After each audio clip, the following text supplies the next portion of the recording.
Have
you ever broken a bone before? Have you ever been to jail before? Have you ever been in a life-threatening accident? What about all of the above?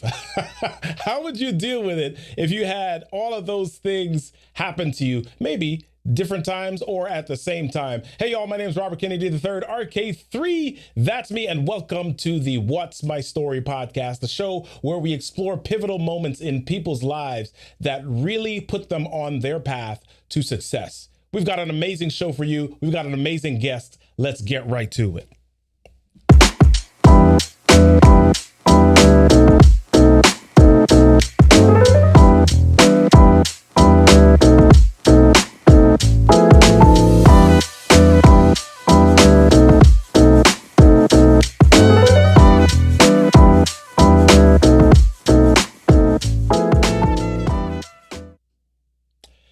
Welcome to the show. Again, my name is Robert Kennedy III, RK3, and today we've got an awesome show for you. Thanks so much for joining in with us. If you've not joined with us before, do me a favor. Just type yes in the chat. Just type ready to go in the chat. Just let me know that you're there. We're going to have a little bit of time later on in the show where you can just put some stuff in the chat and we can hang out and talk just a little bit with our guest as well as myself. Now, if I want to start out with just sharing with you that this show again is sponsored by Press and Sew. Press and Sew is an amazing media marketing company. If you've got a message that you want to get out there, make sure that you head over to Press and Sew, PressNSow.com, PressandSew.com, and they will help you get your message, create visibility for you, and just really make you look good in the marketplace. Now, as we have shared stories over the last couple of weeks here, I want to share my story with you as well. And I had the opportunity yesterday or a couple of days ago to be on a podcast show that my sister put out as well, and it's called My Vision is Clear Experiences. So, and I want you to check that out because it really gives you a little bit of an insight into me and my story as well, from the beginning part of it, from the confusion to the careers, all of that stuff, so that we can really, you can really have a little bit of even deeper understanding of who I am. And that's part of what this show is about. It's not just about what's my story, as in what's Robert's story. It's about what are the stories of the guests and how they navigated all of the different challenges in their lives. So let's jump into today's show. My guest is Bill Ryman, who is a rock star real estate investor and construction expert. He's works with the RK Ryman Construction Inc. And he's going to share with us a bit about his story today. All of those things that I mentioned at the beginning: getting into a life-threatening accident, dealing with divorce, but having his football career derailed by injury, going to jail, all of those things. How do you do all of that stuff and still come back and make success. Bill Ryman, what's your story? Welcome to the show. Let's chat. What's happening, Bill? You know what? I've still got you on mute, my friend. Go ahead. How you doing? Thanks for having me. All right.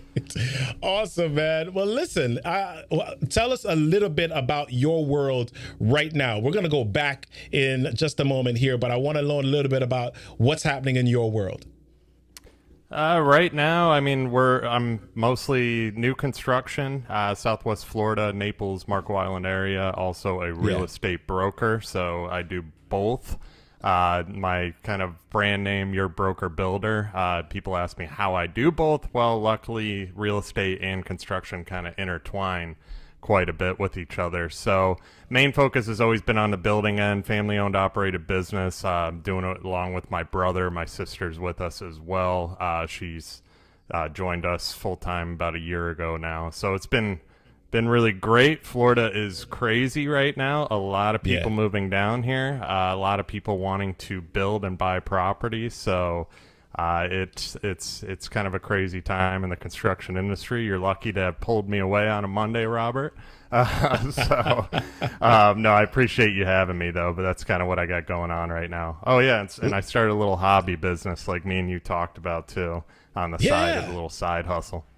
Yeah, well, let's talk about that in a little bit. So I really want to dive and give you time to kind of dive into your story here. I think as I spoke with our guest last week, and as I've shared, my own story involves some different ups and downs, crazy moments, and maybe even some moments where I should have gotten into accidents and crazy things happening to me as well. But you've actually had the opportunity to live through some of that, to really just have some experiences that most people would say, oh my gosh, and it would have derailed life. But let's kind of start with you talked about in the green room and before this your football. Tell us a little bit about your football career. What was happening in that space? How'd you get started in football? Yeah, I grew up playing it. I think Pop Warner, since I was a little kid, I always played football through high school, played varsity throughout high school, and then ended up going to college. Played 2 years Division I football in college. So I was always good at it. I played outside linebacker. Lost a little weight since my playing days. Obviously, don't have to maintain all that muscle and weight on me, But yeah, it was a big part of my life growing up. Big part of my college career as well. It was, when you play football, whatever athletes are listening out there, you kind of live, breathe, wake up. Everything is that sport. So when it finally came to an end, it kind of got to the point to where I didn't know what to do, where to go. Because you're so used to doing it, especially in college. Everything around you is football. That's it. Yeah. So you had this thing that took you out of football. Tell us a little bit about were you planning on? Did you have dreams of the NFL? What was your goal?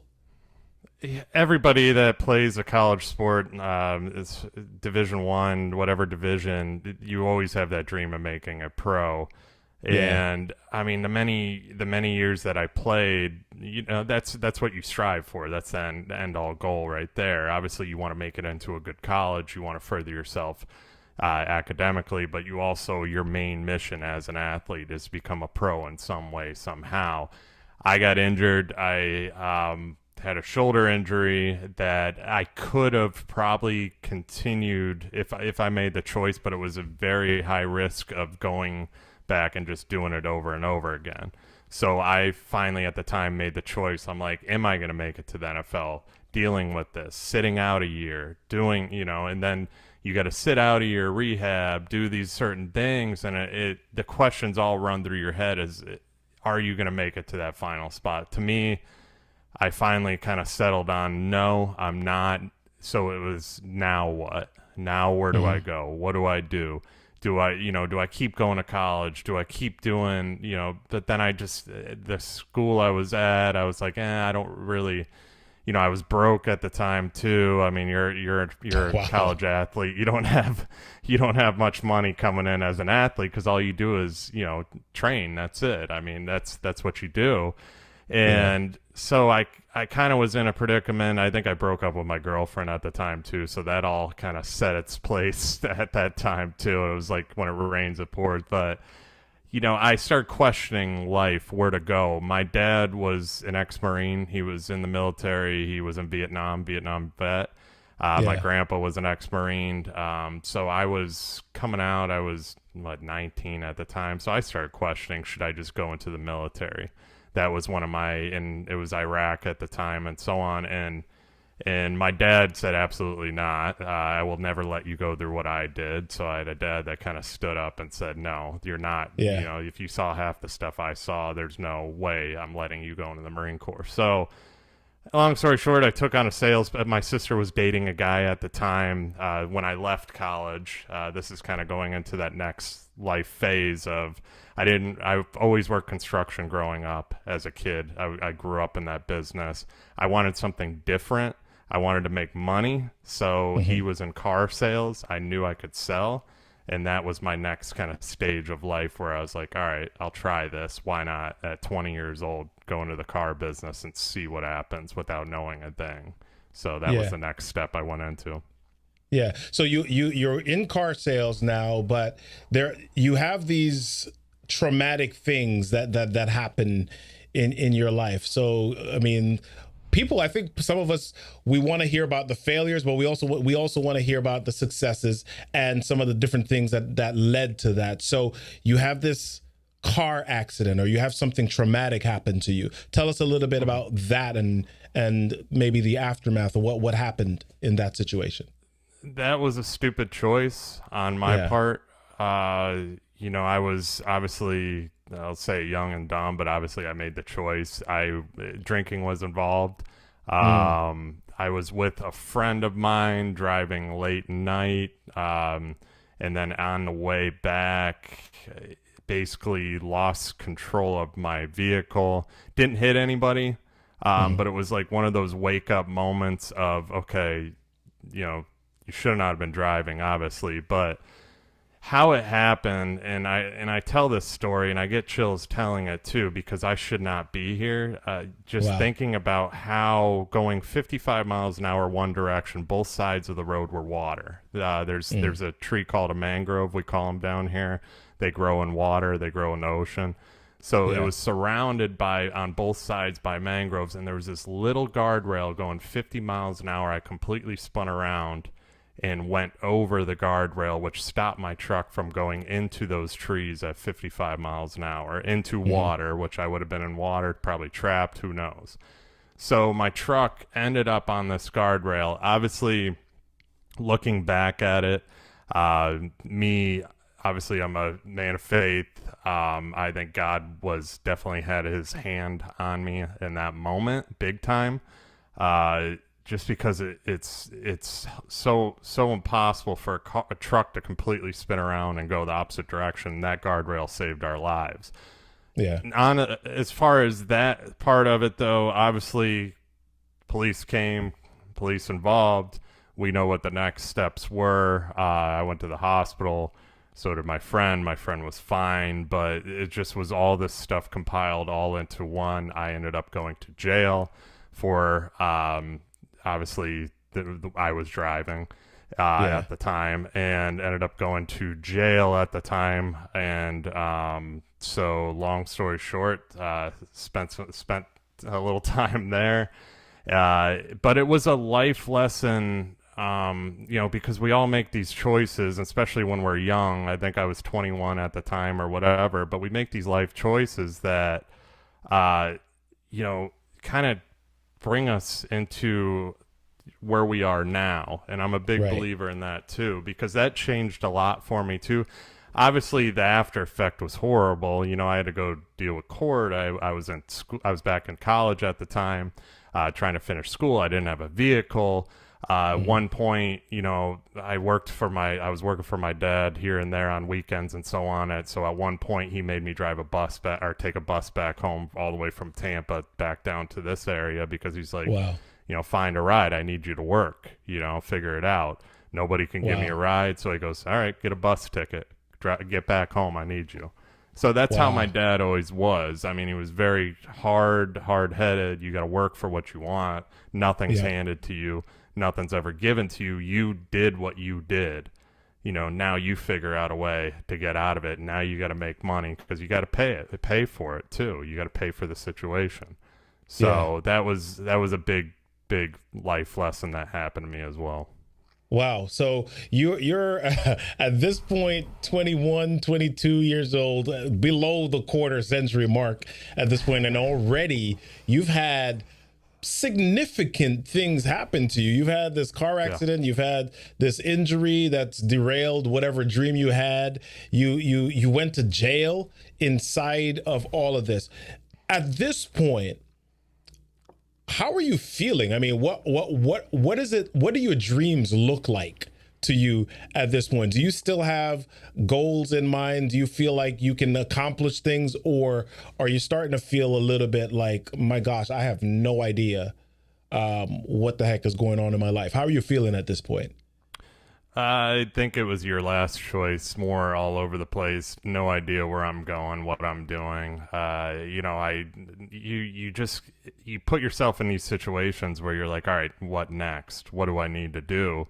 Yeah. But you got to figure it out. I mean, it's just, I had to figure out, I needed a vehicle. So what am I going to do? I worked for it, and so that moment that I went through there, I really do think it helped me into the future. It helped me make better decisions. It helped me not to get behind the wheel after a few drinks or whatever, because I mean, today I would never do that. I wouldn't even, come close to it. There's Uber for a reason, but it's just, these choices that you make really reflect, and mine were at different times throughout life, but they've kind of guided me to where I am today. So I was at the time, I mean, being 20 something years old, you're lost. You don't know what to do. I mean, it's just, all I did was kind of just buckle down and work. I mean, that's all I could do. I was still in school. I had to finish school. I knew I had to do that. I had to walk to class, which I lived in an apartment off campus. So sometimes I walked, sometimes I got a ride from my roommate when I could, but there was a lot of walking. Let's put it that way. So I put myself in that situation. You can't feel bad. You can't blame anybody else. As a kid or as a young person, you try and blame everybody around you, but in the end, it's you. It's on you. Yeah. Yeah. So you've got some other stuff that we want to share in just a little bit. So you've got marriage, you've got relationship, and you've already had some significant things happen. But we want to get to the point where you really are able to turn the corner a little bit and settle in to the point where you begin to sell $1 million homes, and you begin to really build out the success in your life. And we want to hear about that. But let's pause for a moment for a word from our sponsors, our fabulous sponsors, Sylvia and Andrew Nixon over at Press and Sew.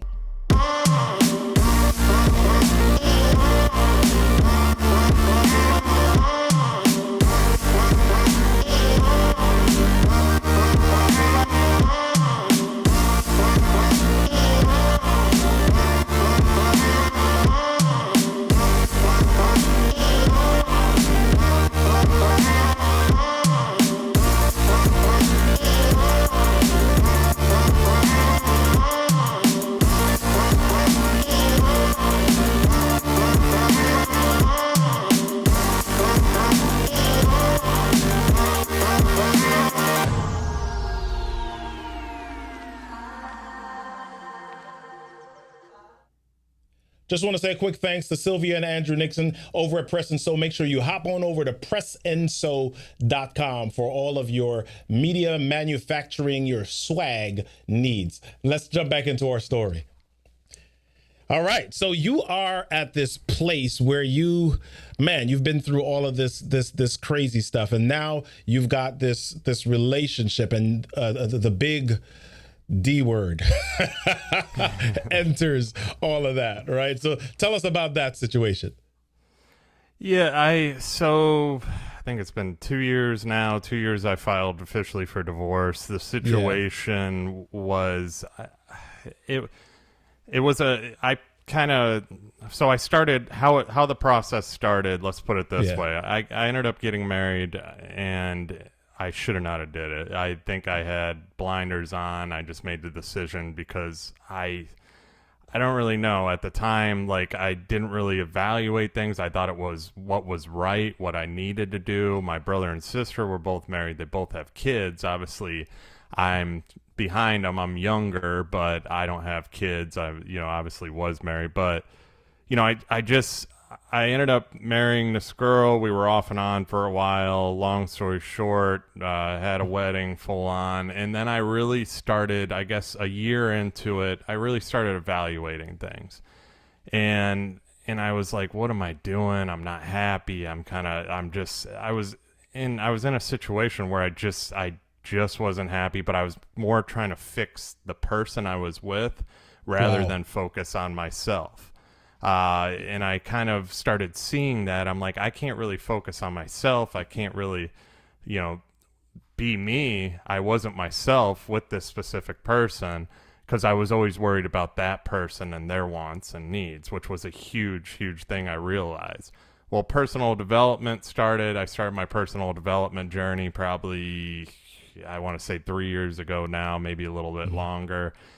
And that made me really start evaluating things, really start looking into things. I'm getting around these entrepreneurs, they're happy. They got their wives at these events and so on. And so let's pause for just a second here. So you said personal development. I mean, when you talk about that, a lot of times people hear personal development, they immediately think, okay, yep, you went to a Tony Robbins event, or you went to a Ziegler Foundation. When you say personal development, what were you starting to do that was making a difference? I started following a lot of podcasts. I started, basically podcasts, reading, following, started getting more into certain people. Like I was an original member of this group called the Arte Syndicate. It was started by Ed Milet and Andy Frisilla. Who were two big I don't want to call them influencers, but two entrepreneurs that I followed personally, and especially Andy Frisilla's podcast, MFCEO Project at the time, and big business minds. So when I got into Arte was a big entrepreneur group, a lot of people in different situations, a lot of high-end guys that are very far in business versus guys just getting started. But the mindset was very clear on the group of the overall of what everybody wanted. Everybody just wanted to do better business, be better as a person individually in all aspects of life, not just business, but health, personal, all aspects. So that was a big part of it too. But I was, as you're kind of in personal development, you start looking at different things. You start seeing and noticing different things too. And, I was watching videos and so on, and all these things kept standing out about relationships. And one of the main things that actually spoke to me was an Ed Milet video, and he actually talked about the power of choice, how we're going to have to make choices throughout lives, probably 3 major choices within our lives that are going to impact us. And we're going to either go way up in growth, or we're going to stay kind of mediocre, or we're going to go down.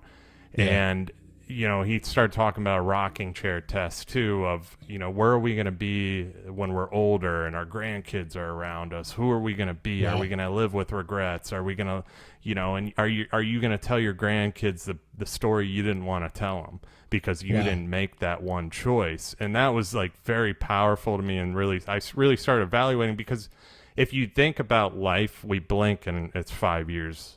We're 5 years older. It's 10 years. Time's just flying so fast with every little thing we do. So I started really thinking about, with my marriage, my relationship, am I going to have kids with this person? And where are we going to be? I just saw how the reactions were with her and where I was in my place. How am I going to advance in life if I'm with this certain person?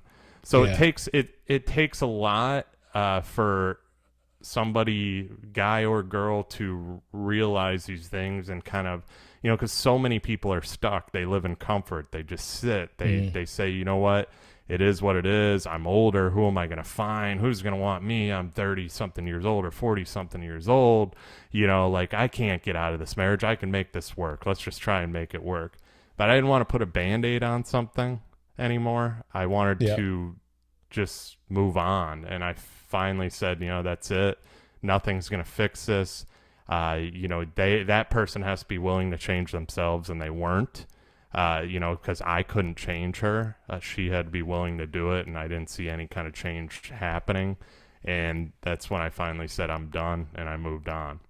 Yeah. So I mean, that's got to be challenging, because it's you get married, or you're in a relationship, and you meet each other at a certain place, and stuff happens, life happens, and then one person begins to shift, or one person begins to grow a bit, and it can be challenging, because there's guilt associated with that. Now it's like you almost feel like you're leaving that other person behind, and you're trying everything to get them to catch up. Or the other option is you got to go back down. But now there's this tension. My gosh, I've learned all of this. My eyes have been opened. I've grown so much. How do you go back? How do you go back down? And so there's this tug of war that you're fighting through. So you've got all of these challenges. You've got all of these situations that you've navigated. Now, how do you kind of get to this place where you've been able to turn your focus to R.K. Ryman and really dig into the business and begin to find your groove and begin making the success that you dreamed about? Everything that happened, like I said, kind of led to where I'm at now, where I'm at today. I mean, the choices that I made, obviously good or bad, have really made me reflect on, okay, who I was and what I did and where I need to be now.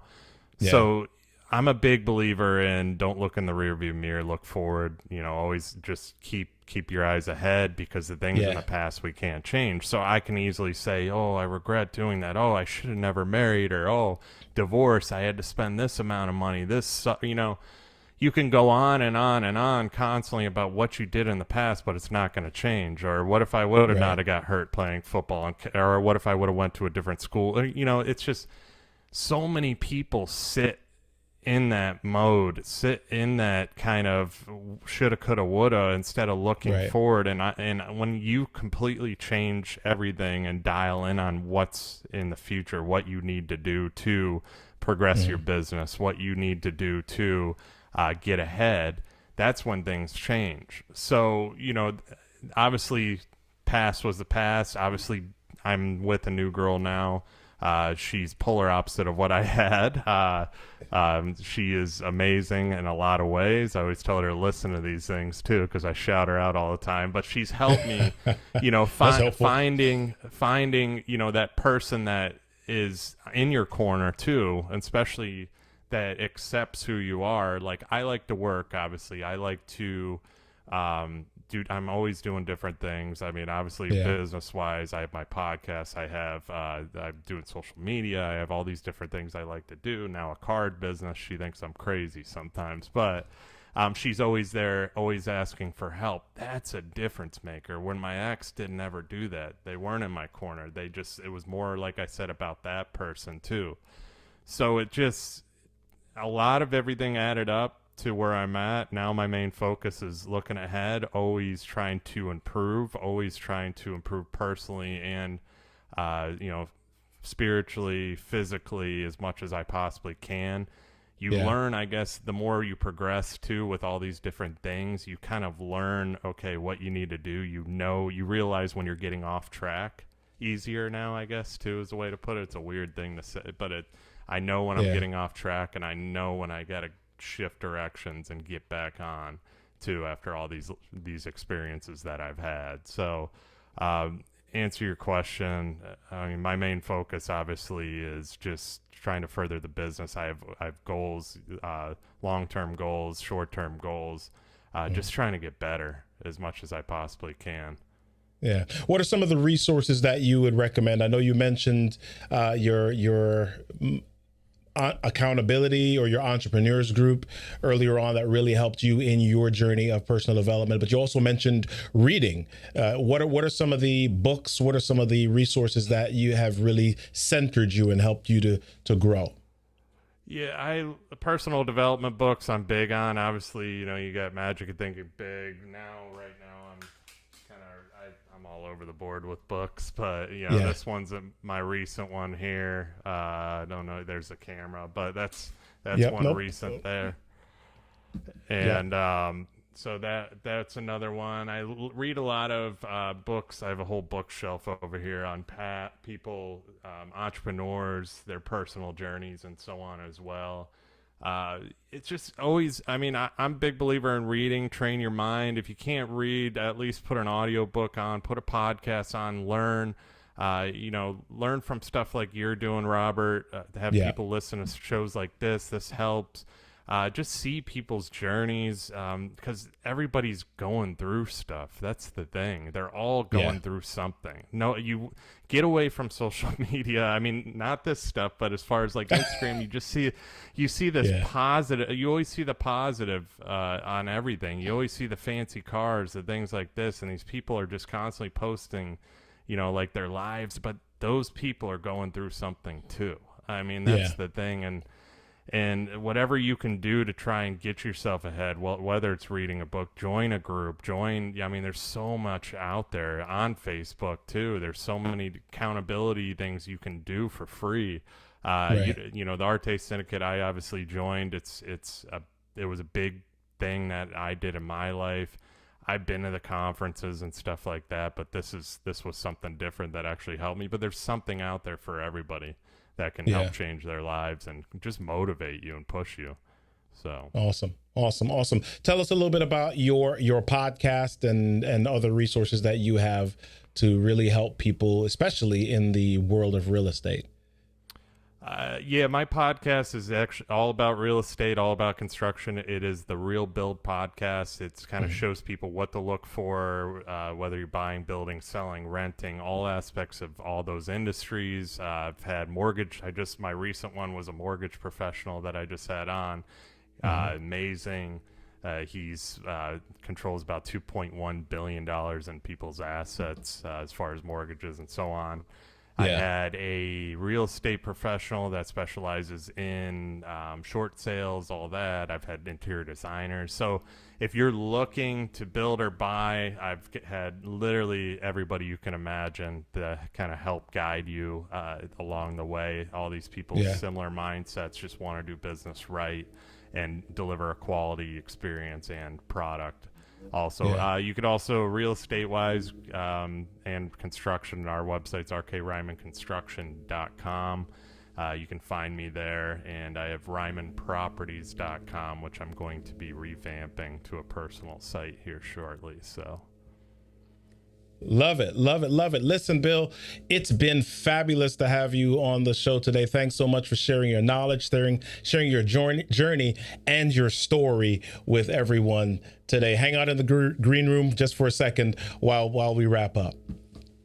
Bill said some amazing things today. One of the things that really caught my attention was you can't do anything about yesterday. A lot of times we spend so much time thinking about the wrong or who wronged us or all of the different challenges that we faced. And we spend so much time dealing with them and maybe even trying to fix some of them that we lose acceleration. We lose momentum on what could be our future. And the thing is, you do have a future. You've got something amazing ahead of you. The experiences, the situations, the challenges, the obstacles, everything that you've been through is not just because life felt like giving you a hard time. It's really to prepare you and propel you for that next stage, that next phase of your life. I'll say it another way. It's to prepare you and propel you into your possibility. Listen, I like to end shows by saying everything that happens to you in life is your stuff. Your stuff is your story, and your story deserves a stage. Don't forget to join us next time for the What's My Story podcast live here on Mondays at 1:30. If you want to listen to this on audio, make sure that you go to what'smystorypodcast.live, where you'll see the podcast. You can listen to it there, or you can subscribe on Apple Podcasts, on Spotify, on Stitcher, all the major podcast directories, and keep coming back. Make sure that you share the show, because I know that there's going to be a nugget. I know that there's going to be an interview. I know that there's going to be something that's going to inspire you to be successful and inspire you to live out your story. I'll see you next time for the What's My Story podcast. See you soon.